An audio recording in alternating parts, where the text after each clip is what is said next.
सरकार को एक तरफ ध्यान दिलाना चाहता हूं कि जो हमारा बजट आया है, इस बजट में 352 करोड़ का कर्जा हो गया। 2014 तक ये 70 करोड़ का था। चलो कोई बात नहीं, आज हमने ये देखना चाहिए कि हमारी टोटल बोरोइंग्स कितनी है। वो 34% है और उनको रीपेमेंट के लिए हम लोन ले रहे हैं, ब्याज पे ब्याज भर रहे हैं, वो 30% है। ये भी देखी जाए। आज हमने हमारी सीरियसनेस देखनी चाहिए। अभी जैसे हमारे से पहले जो स्पीकर साहब सब ने उठाया भी है कि भाई 6500 करोड़ की 215 ऐसी योजनाएं हैं जिन पे जो मनी स्पेंड होनी थी, जो खर्चा होना चाहिए था, प्लान्ड बजट था, वो खर्च नहीं हुआ है। इसमें या तो सरकार खर्च करवाना ही नहीं चाहती थी या अधिकारियों ने काम नहीं किया। तो ये एक सरकार की सीरियसनेस पे कि वो डेवलपमेंट चाहते हैं या नहीं चाहते। 6500 करोड़ रुपए एक तरीके से बर्बाद हो गए, जहां लगने थे वहां नहीं लगे। क्योंकि कहा एक ट्रिपल इंजन जो है, आपको सोचना चाहिए, वो ट्रिपल इंजन हो गए, पर इंजन में हॉर्स पावर ज्यादा होगी, डिजाइन होगी। ऐसे ही स्पीकर सर, आज एक क्वेश्चन लगा था कि कितना कृषि जो हमारे किसान उनके ऊपर कर्ज है, उनके ऊपर है 60 करोड़ का कर्ज। ये सिर्फ और सिर्फ सरकार की गलत नीतियों की वजह से है।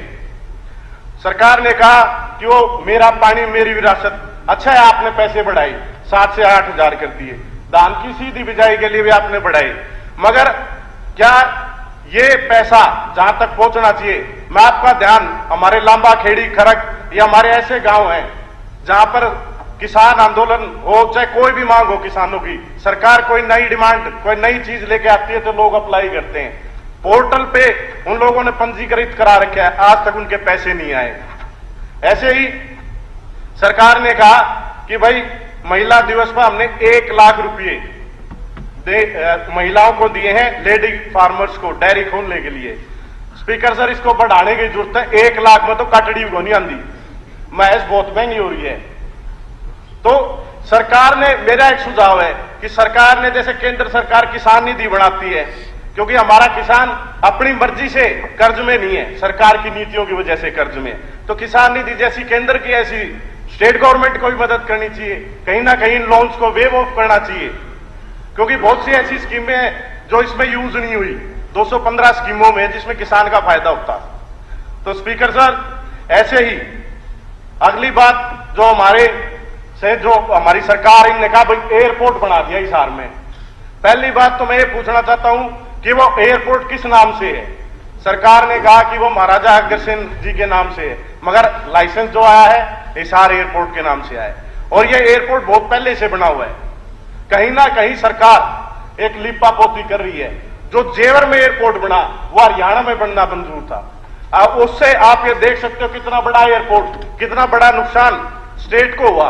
अगर जो वो एयरपोर्ट जहां भी था हरियाणा में था वहां बनता, हिसार को भी फायदा था, मैम में था, मैम वालों को भी फायदा था, हिसार में इंटरनेशनल एयरपोर्ट बनता, कितना रेवेन्यू जनरेट होता, वो जो रेवेन्यू होता वो हरियाणा वालों के लिए काम आता।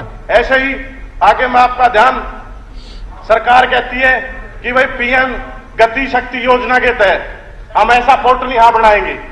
तो मैं आपसे कहना चाहता हूं कि सचमुच हमने गति की जरूरत है। बहुत सारी ऐसी डिमांड्स हैं जो हमारे हल्के की हैं, उसको भी गति देने की जरूरत है। जैसे महाराणा प्रताप गवर्नमेंट कॉलेज, महाराणा प्रताप जी की जयंती पे सरकार, उस समय मनोहर लाल खट्टर जी भी थे, राजौंद में आए थे, चीफ मिनिस्टर आदरणीय मनोहर लाल खट्टर जी थे, राजनाथ सिंह जी भी थे। गवर्नमेंट कॉलेज उन्होंने मंजूर किया था फॉर बॉयज, आज तक उस पर काम नहीं हुआ। ऐसे ही खरक पांडवा से लेके एनएच खरक पांडवा से लेकर के ट्रेन के साथ एक सड़क है, कलायत अनाज मंडी तक जाती है। कभी तो मार्केटिंग बोर्ड वाले ये कहते भाई ये इरिगेशन वाले बनाएंगे, कभी कहते हैं पंचायत विभाग वाले बनाएंगे। अगर जो ये सड़क बनती है तो मंडी तक जाने का रास्ता आसान होगा, शहर में भीड़ भी कम होगी। ऐसे ही आईटीआई की बहुत सख्त जरूरत है हमारे जखोली गांव में, क्योंकि कई गांव का सेंटर है। और एक बहुत ही बढ़िया प्रोजेक्ट है, आम जनमानस का है, वो है भगवान परशुराम बरात घर, वो भी पेंडिंग है, थोड़े से पैसे और लगेंगे, 80% कंप्लीट है। आज तक उस पर कोई ध्यान नहीं दिया गया। पिछली बार मैंने बोला था तो वो सारा बंद कर दिया, उसकी सफाई कर दी, काम नहीं हुआ। ऐसे ही आईएमटी की 10-11 आईएमटी बनानी है, तो मेरा आपसे सुझाव है कि एक आईएमटी रिमोट एरिया है कलायत, और बहुत ही बड़ी हाईवे जम्मू कटरा का वहां पे कट है, तो मेरा आपसे डिमांड है कि वहां आसपास में एक IMT कलायत में भी देने का काम करें। ऐसे ही कैलरम माइनर है हमारा, उसका जो हेड है उसको बदल करके मेरी आपसे रिक्वेस्ट है उसको आप प्योदा गांव में बनाए जहां पे साइफन है। उससे क्या होगा, उसकी लेंथ शॉर्ट हो जाएगी और टेल तक पानी जाएगा। बातें हो रही है टेल तक पानी जाने की, पर पानी असल में पहुंच नहीं रहा। ऐसे ही कलायत में मैंने पढ़ा बजट में कहा भाई इंडोर स्टेडियम, ये स्टेडियम बनाएंगे और इंडोर वो बनाएंगे जिम। कलायत में जिम नहीं है, खेल मंत्री जी हमारा जिम बना दो। ऐसे ही सोनगढ़ गांव में 2019 में एक जूडो हॉल मंजूर हुआ था, वो आज तक उस पर काम चालू नहीं हुआ, उसका टेंडर नहीं हुआ है। और मेरी आपसे दरख्वास्त है, हमारा बड़ा गांव है बाड़ू और मटोल, इसको महाग्राम योजना में लिया जाए और बनाया जाए। स्पीकर सर, अगला ध्यान, आज हमने ये सोचने की जरूरत है कि भाई डोंकी के लिए हम कानून लेकर के आए, क्यों लाना पड़े कानून? डोंकी मार के हमारे नौजवानों को बाहर क्यों जाना पड़ा? भाई कोई अपना घर बार छोड़ के कोई राजी नहीं होता। सिर्फ सरकार की जो रोजगार देने की नीति आज उन पर सोचना पड़ेगा, चाहे वो पक्ष है चाहे विपक्ष है, उससे ऊपर उठ के सोचना पड़ेगा। एम्प्लॉयमेंट जनरेशन क्यों नहीं हो रही? जब कांग्रेस की सरकार थी, इंडिया और चाइना बराबर थे, GDP हमारा बराबर था, ये कहा जाता था कि ड्रैगन जीतेगा या टाइगर जीतेगा। आज चाइना आगे बढ़ता जा रहा है, हमारी इकोनॉमी पीछे आ रही है। और जो डोंकी मार रहे हो निराश युवक हैं। सबसे बड़ा जो झटका लगा है वो आप ये देख सकते हैं कि जो बाहर के लोग लग रहे हैं वो कितने लग रहे हैं। चाहे वो SDO की लिस्ट थी, लोगों ने वोट भी मांगे, गई है ना उस पर, उसमें 48 जो SDO थे वो बाहर के थे। ऐसे ही अभी असिस्टेंट इंजीनियर की लिस्ट आई, उसमें भी 49 में से 28 बाहर के हैं। अब जुडिशरी की बात आती है, जुडिशरी में भी बहुत से लड़के हैं नौजवान हमारे वर्ग जो बढ़िया लाभ पढ़ लिख रहे हैं, उनमें से भी 110 में से 60 बाहर के हैं। ऐसी HCS की भर्ती हुई थी, उसमें 35 लोग बाहर के थे। ये हरियाणा एक प्रदेश है जिसमें कोई भी भर लेता आगे, आप किसी भी और कहीं जाके देख लो, चाहे राजस्थान हो चाहे गुजरात हो चाहे कोई सा हो, A और B क्लास की नौकरियों में वो अपने लोगों को प्राथमिकता देते हैं।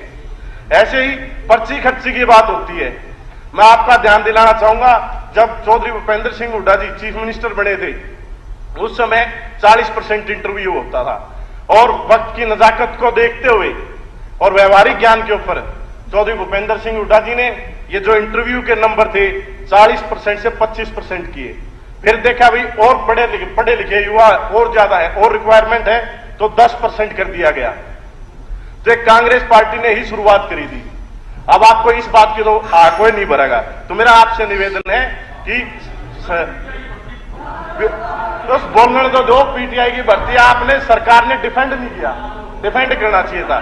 तो अध्यक्ष जी, मेरा आपसे निवेदन है कि ये सरकार ने जो बजट बनाया, ये बजट दिशाहीन है, जो असलियत है धरातल पे कुछ अलग है। हमें आज एक राजनीतिक उससे ऊपर उठ के ज्यादा से ज्यादा ध्यान युवाओं की जो एम्प्लॉयमेंट है उस पर जनरेशन पे देना चाहिए, और ज्यादा से ज्यादा प्रोत्साहन खेल में युवाओं को देना चाहिए। जैसे पहले इंस्पेक्टर, सब इंस्पेक्टर, DSP तक लाया करते, वैसे नौकरियां देनी चाहिए। आपका बहुत बहुत